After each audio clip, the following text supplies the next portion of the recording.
Hyderabad metro rail నిర్వహణ నుంచి ఎల్&టీ company తప్పుకుంది. తన వాటాను రాష్ట్ర ప్రభుత్వానికి విక్రయించేందుకు కంపెనీ ఓకే చెప్పింది. తెలంగాణ సర్కార్ కూడా మెట్రో రైల్ నిర్వహణకు ముందుకు వచ్చింది. మెట్రో విస్తరణ పనులు జరుగుతున్న దశలో సర్కార్ ముందున్న సవాళ్లేంటి? రాష్ట్ర ప్రభుత్వం అనుకున్నట్లు అంతా సాఫీగా సాగుతుందా? Watch it. హైదరాబాద్ మహానగరంలో మెట్రో రైలును నిర్మించి నిర్వహిస్తున్న ఎల్&టీ కంపెనీ నష్టాలు భరించలేక సంస్థ నుంచి బయటికి వచ్చేసింది. సంస్థలో తనకున్న వాటాను రాష్ట్ర ప్రభుత్వానికి విక్రయించనుంది. ఇందుకు ముఖ్యమంత్రి రేవంత్ రెడ్డి కూడా అంగీకరించారు. 9 ఏళ్లుగా మెట్రోను నడుపుతున్న ఎల్&టీ సెకండ్ ఫేజ్ ప్రతిపాదనలపై అనేక సందేహాలను లేవనెత్తింది. కేంద్ర ప్రభుత్వానికి గత నెలలో ఎల్&టీ ఒక లేఖ రాసి పలు అంశాలను ప్రస్తావించింది. హైదరాబాద్ మెట్రో కారణంగా ఇప్పటికే నష్టాల్లో కూరుకుపోయామని తెలిపింది.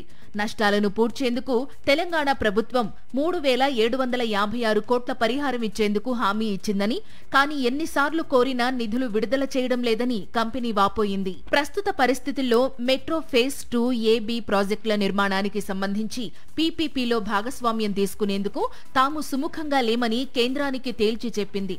2 దశలకు సంబంధించి యాజమాన్యాలు వేర్వేరు కావడం వల్ల కూడా కొన్ని సమస్యలు తలెత్తుతాయని లేఖలో వివరించింది ఎల్&టీ.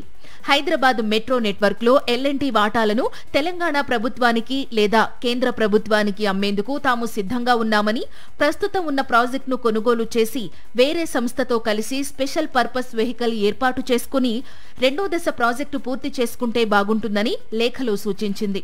అప్పటి నుంచే హైదరాబాద్ మెట్రో రైల్ భవిష్యత్ ఏంటన్న ప్రశ్నలు మొదలయ్యాయి. తాజాగా హైదరాబాద్ మెట్రో రైలును స్వాధీనం చేసుకోవాలని రాష్ట్ర ప్రభుత్వం నిర్ణయించింది.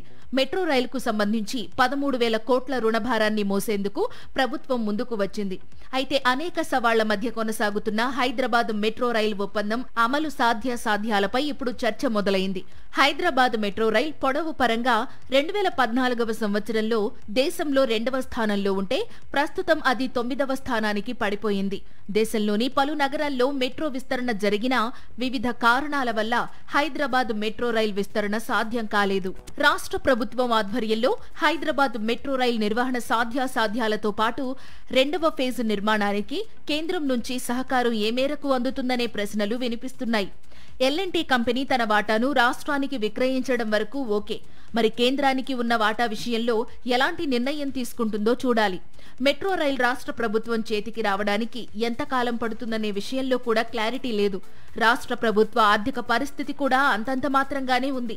ఈ నేపథ్యంలో 24,000 కోట్ల రూపాయల విలువైన ప్రాజెక్టును ముందుకు తీసుకెళ్లడం అంటే మరిన్ని సమస్యల్ని చేతులారా తెచ్చుకోవడమే అన్న వాదనలు వినిపిస్తున్నాయి.